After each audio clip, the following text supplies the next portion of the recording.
Bom, boa tarde a todos. Inicialmente, gostaria de agradecer muito o convite do Leandro, da Helene e de toda a membros da comissão para participar dessa homenagem do Artigas, cumprimentar o Luiz, a Cristina,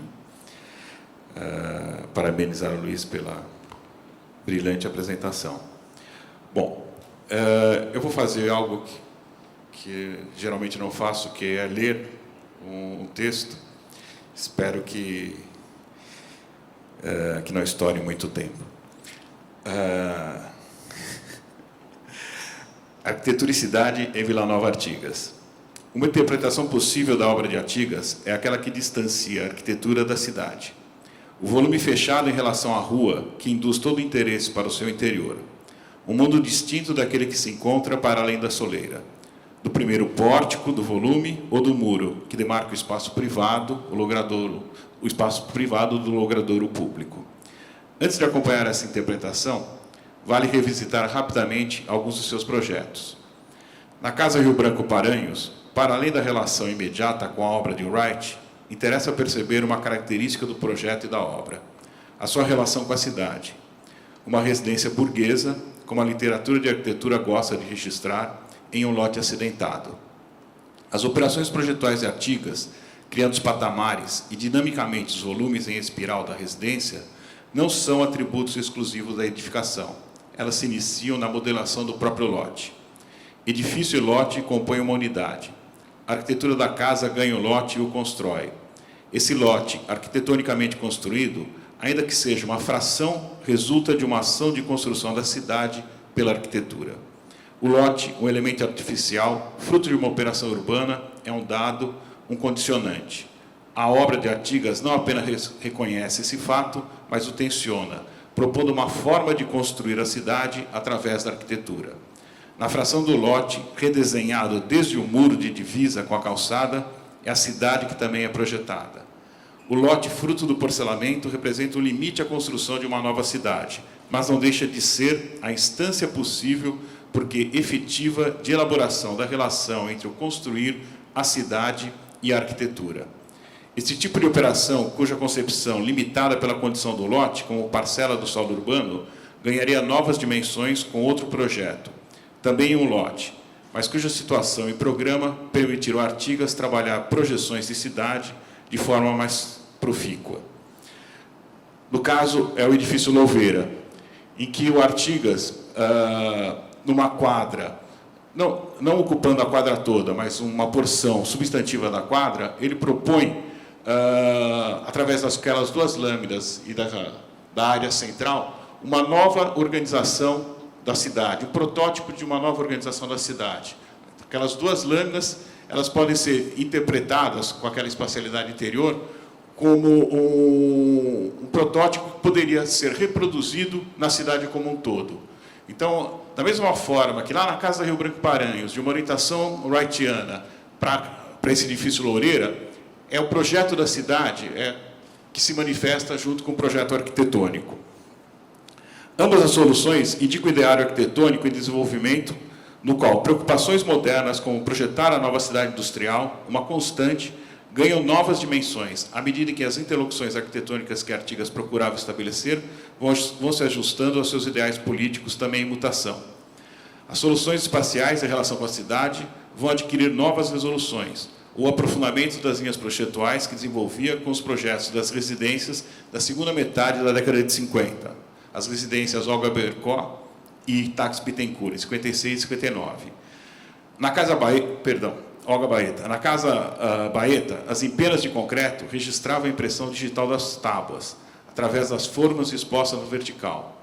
Rugoso, o concreto revelava a heterogeneidade da produção industrial e as imperfeições construtivas com as quais o arquiteto tinha que lidar. De início, interessa registrar o volume conciso, compacto. A noção de compactação é menos relativa à dimensão e mais voltada à precisão. Programa e forma construída se ajustam e originam uma unidade de difícil dissolução. Como mecanismo, cada ambiente comporta-se como peça de uma engrenagem. Sem uma, o todo não funciona. Mas não se trata de pensar a forma como produto da função, mas sim entender a relação que Artigas estabelece entre forma, tectônica e função. Ligada à primeira, a segunda questão que interessa destacar advém com o pentágono irregular da empena frontal, que propõe uma releitura de casas populares de madeira, que o Luiz mostrou nas imagens, que as formas desenhavam. Para Artigas, as marcas das formas deveriam remeter às casas que conhecerem sua infância no Paraná. Ao trazer uma referência do circuito cultural retirado da infância, do passado, ainda que presente também, mas cujos exemplares arquitetônicos ainda permaneciam vivos, Artigas incorporava a margem, o Paraná do passado e relativamente ainda do presente, como fonte de cultura intensa ao centro, a metrópole, como local por excelência do desenvolvimento, e assim propunha a arquitetura nacional como a representação da fisionomia dupla do país. A forma condensa projeções e simbologias postas em relação. A forma, em sua tectônica, atribui significados à função moradia. Na segunda casa, Tax Bittencourt, a arquitetura de Artigas, tal qual a reconhecemos, tendia a definir-se. A residência conformada pela grande estrutura de concreto armado, didaticamente demonstrava que o encerramento de todo o volume era definitivo. Ideia acentuada pela unidade alcançada através da operação que levava a cobertura a dobrar-se nas laterais, tornando-se em pena que em recortes triangulares desciam ao nível do solo e capturavam as fundações. O concreto aparente, que na Casa Baeta ficara em grande parte limitado ao frontão e à empena posterior, dava forma à edificação volume. O projeto, dispondo do serviço na parte frontal do edifício, privilegiou os espaços de convívio em sua porção posterior e central, onde o jardim, através do qual os espaços do andar superior e térreo eram entrelaçados por rampas que fluíam visualmente. Com sua organização e a Praça Jardim, a casa era uma pequena cidade funcional, mas, sobretudo, ideal, um ambiente de formação. A sua espacialidade, centrada nos espaços de uso coletivo, anunciava a arquitetura como lugar da formação de um sujeito novo, que deveria ser formado através do convívio e da sociabilidade. Essas experiências do Artigas, com relação à espacialidade das residências, acredito que ganhou uma dimensão importante, nós podemos dizer uma dimensão social, com as obras por plano de ação.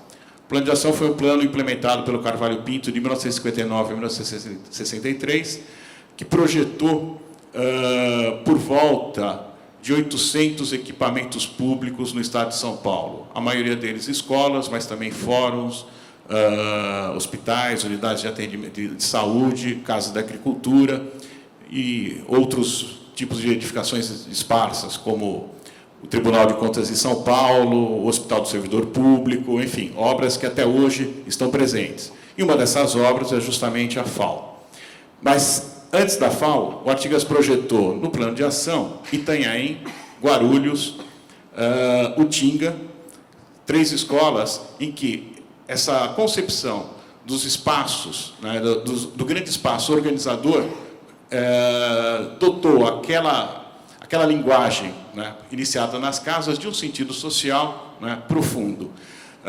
Além dessas escolas, ele projetou o Fórum de Promoção, que corresponde, digamos assim, a essa mesma concepção, e, como eu disse, em particular a FAO. Né. Então, acredito que na FAO, né, projetada em 61, mas inaugurada em 69, né, algumas obras do plano de ação, inclusive como o Tinga, extrapolaram o período de mandato do Carvalho Pinto, projetado em 61, iniciado em 66, concluído em 69. Né. Na FAO, a grande superfície treliçada, que se dobra formando as empenas cegas laterais, sustadas e sustentadas a meio caminho do solo pela linha de pilares. O pilar entre a parede em pena que descaía e a fundação que subia traz à luz o enlace entre a infraestrutura e a superestrutura. Quando eu fiz uma entrevista com o Cascaldi, no meu mestrado sobre a obra do Artigas, o Cascaldi ele fez questão de salientar essa concepção, né, de que eles queriam algo que brotasse da terra, né, como se a fundação brotasse e capturasse, né, não ao resto do chão, mas já no ar, né, o pilar. Né, esse sentido que ele, Cascaldi, imaginou, ou pelo menos declarou, né, que eles imaginavam no projeto da FAO. Passada a linha de pilares, adentra-se por uma fresta, uma falsa fresta. Grande parte do primeiro piso de entrada é liberado pelos pilares. Na verdade, a FAO é aberta. É o volume escavadamente... é o volume escavado, né, e montado, criando um jogo de planos sombreados pela empena da fachada, que estabelece as barreiras, ou melhor, marcas divisas entre o exterior e o interior. A sensação de uma passagem ritualística para o interior do edifício ocorre quando já se adentrou. É o complexo espacial do grande saguão, o salão caramelo, o fosso do anfiteatro, as rampas, amplamente iluminados através da grelha zenital, que de forma paradoxal preenche toda a percepção, capturando o olhar inimigo do exterior, independentemente da abertura ao nível do próprio olhar. A grelha possibilitou a manutenção da tipologia da grande estrutura e a iluminação zenital, a exemplo do que Artigas já propusera em Guarulhos. Esta grelha concedeu ao espaço uma luminosidade, concede, né? Estamos na FAO, uma luminosidade que o uso público e a ideia de transparência do saber e das relações sociais ordenava.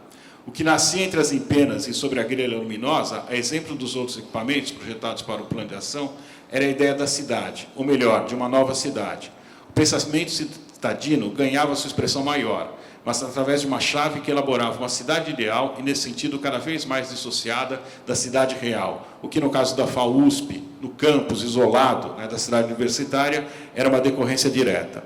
A cidade projetada pressupunha o convívio público, entendido como uma operação sadia. Aqui, o respeito entre os homens e desse para com a cidade era imaginado como possível pelo objetivo comum a que o edifício deveria dar vazão, como ambiente de produção e transmissão do conhecimento.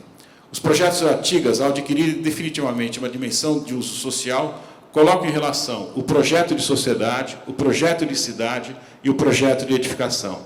Esta unidade, articulada aos outros procedimentos, estruturou um conteúdo político à sua arquitetura e de uma série de arquitetos daquele período, interligados sob o rótulo de Escola Paulista. O golpe ditatorial de 64, pelas opções políticas de Artigas, delinearia ou viria a acentuar o entendimento da relação entre projeto de sociedade e projeto arquitetônico, como ação política via o projeto arquitetônico. A noção formadora da arquitetura, associada às ações desenvolvimentistas, que os planos governamentais, plano de metas, o próprio plano de ação, as reformas de base, que carreavam transformações sociais para além da realidade, que propunham, indicariam autonomia frente à concepção antidesenvolvimentistas que as análises de época atribuíam à ditadura militar. Com o golpe, a arquitetura de Artigas não representava mais a nação em desenvolvimento, mas a nação que fora subtraída pelo mesmo golpe militar. A autonomia da arquitetura, ou melhor, a autonomia da arquitetura como forma de ação política logrou o seu apogeu. As obras de Artigas e suas parcialidades foram reinterpretadas em grande medida como em oposição à realidade do golpe. A arquitetura de Artigas passou a ser o locus de uma realidade democrática em oposição à realidade da opressão ditatorial. De uma arquitetura em oposição à realidade gerou um deslizamento de significados, conformando uma leitura de uma arquitetura desinteressada da cidade, ou que se fechava à cidade. Nesse caso, as apenas cegas dos volumes, os volumes cerrados, ou os próprios muros nas residências favoreceram essa leitura.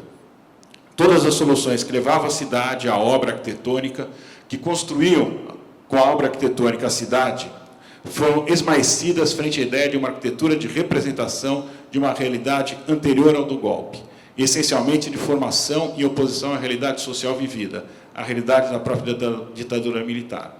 A obra de Artigas propõe a relação entre cidade e sociedade.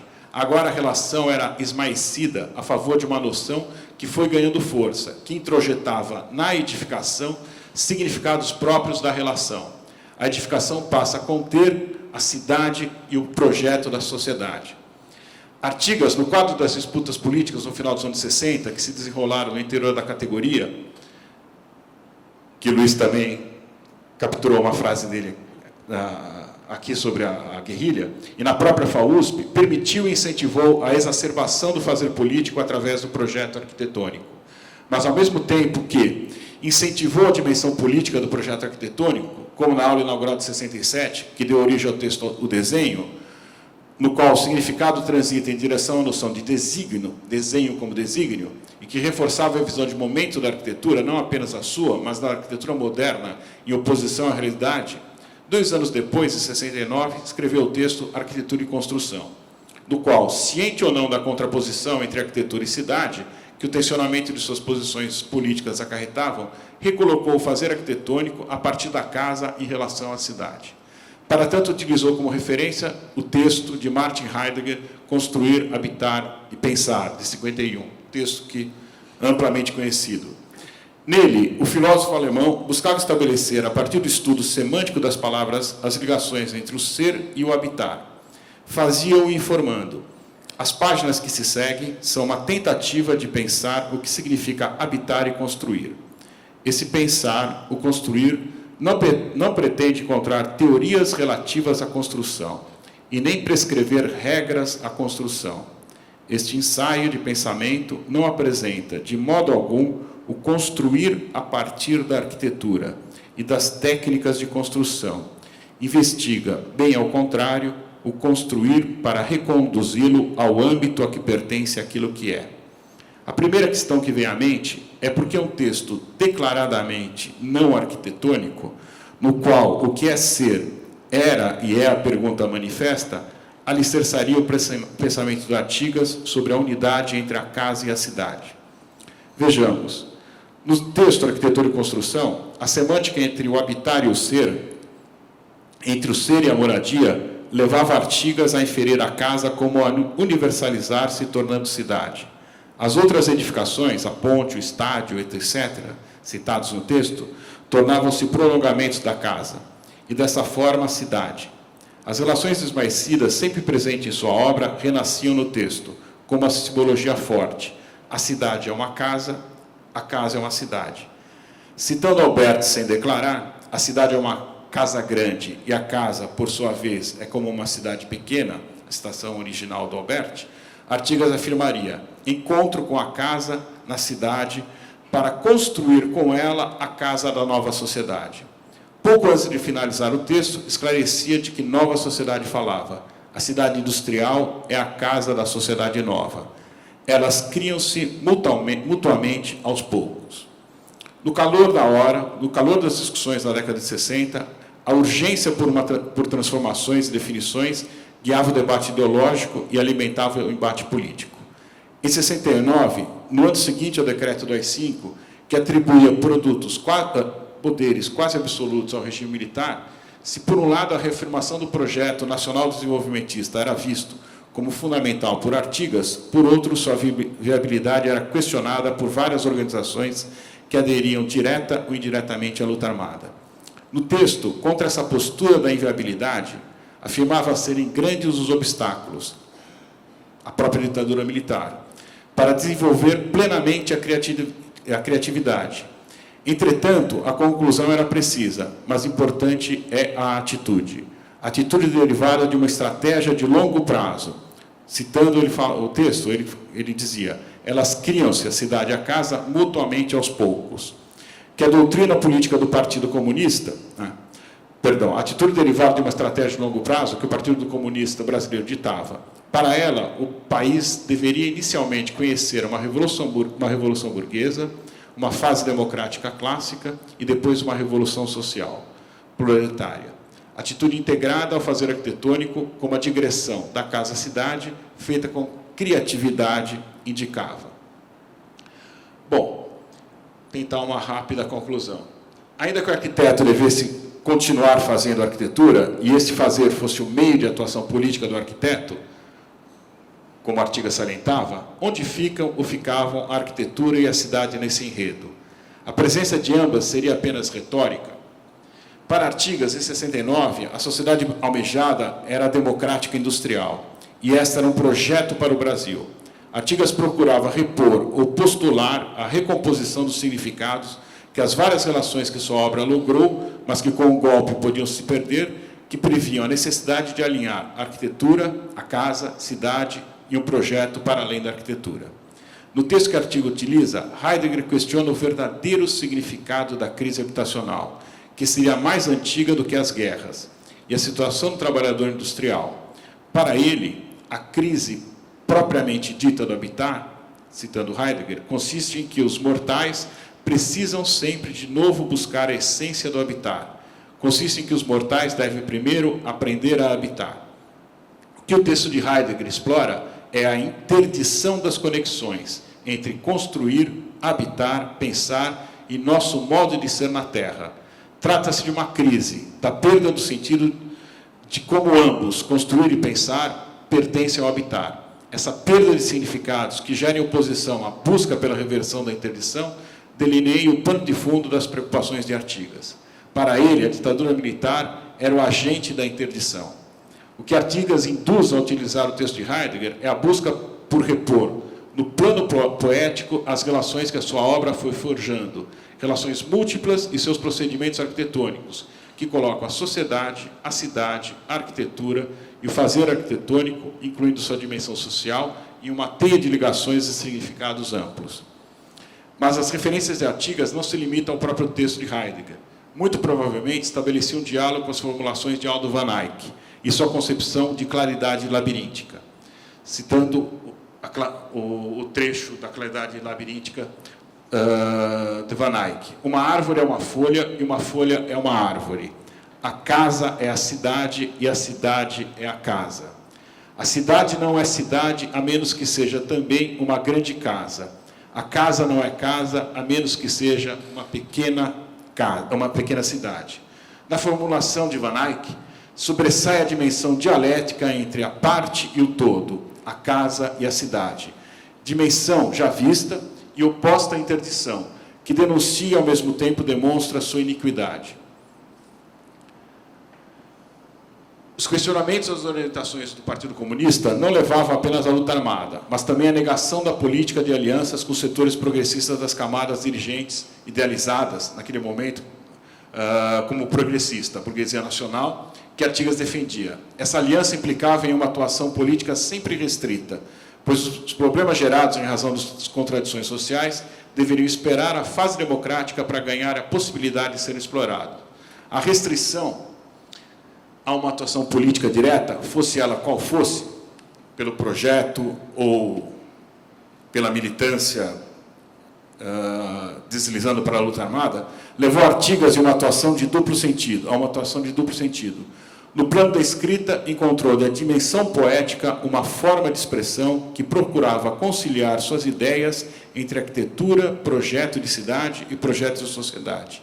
E no plano das concepções arquitetônicas, forjou uma radicalização em algumas de suas obras, particularmente as residências no final dos anos 60 e na década de 70. Estas obras conformam o fazer arquitetônico como fazer político através da radicalização das soluções gestadas desde os anos 50, como contraespaços à repressão da ditadura militar, que questionam valores de toda a ordem e impõem novos.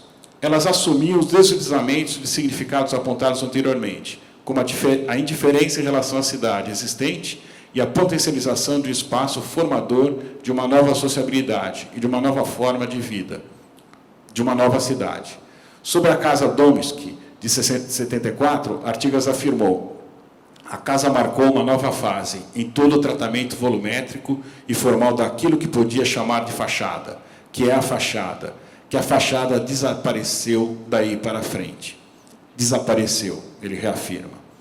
Esse mesmo tratamento, aliado a uma série de operações espaciais, já visto em outros momentos, adquiriu com as residências como a Telmo Porto, a Martirani, em 68 e 69, um sentido programático. Nela sobressaiu como marca o distanciamento entre arquitetura e cidade, que teve como consequência impor uma leitura retrospectiva a tudo aquilo que ele havia projetado anteriormente, que, por sua vez, esmaeceu o entendimento da dimensão dialética entre a parte e o todo, entre a casa na cidade e a cidade na casa. Relação, ao contrário, muito cara à concepção de Artigas para a arquitetura e para a cidade, para a arquitetura e também para a sua concepção de cidade e também para a sua concepção de cidade brasileira. Bom, o Artigas, todos nós sabemos, ele faleceu em 85. Todo esse pensamento de cidade do Artigas e da relação da arquitetura com a cidade, ele foi forjado no ideário, digamos assim, as questões que nós vivenciamos hoje. Tem uns 2 minutos ainda? Em 85, estavam se iniciando não, mas estavam em curso os grandes projetos do Mitterrand, que serviriam de alguma maneira como modelo para as operações de Barcelona, que ainda nem havia sido declarada, ou havia, no máximo, recentemente sido declarada a sede das Olimpíadas. Toda a discussão de cidade global ainda estava muito represada, toda a discussão de mercantilização, mercadificação, city marketing, planejamento estratégico, tudo isso que nós vivemos, trabalhamos, né, e enfrentamos, nada disso ainda estava colocado, né. Acho que um dos legados da obra do Artigas, ou uma das questões que nós devemos pensar, né, como, a partir do legado da obra do Artigas, é como hoje relacionar arquitetura com cidade, com essa cidade que está aí, né, com essa cidade que todo o arcabouço político, legal, foi desmantelado e remontado sobre novas bases, em que, por exemplo, para um projeto, para uma Copa do Mundo, se aplica uma lei de exceção, né, a lei da Copa, lei de exceção que nós vemos ser aplicadas em vários planos diretores para permitir que determinadas áreas sejam objeto de exploração, né, do capital imobiliário, enfim.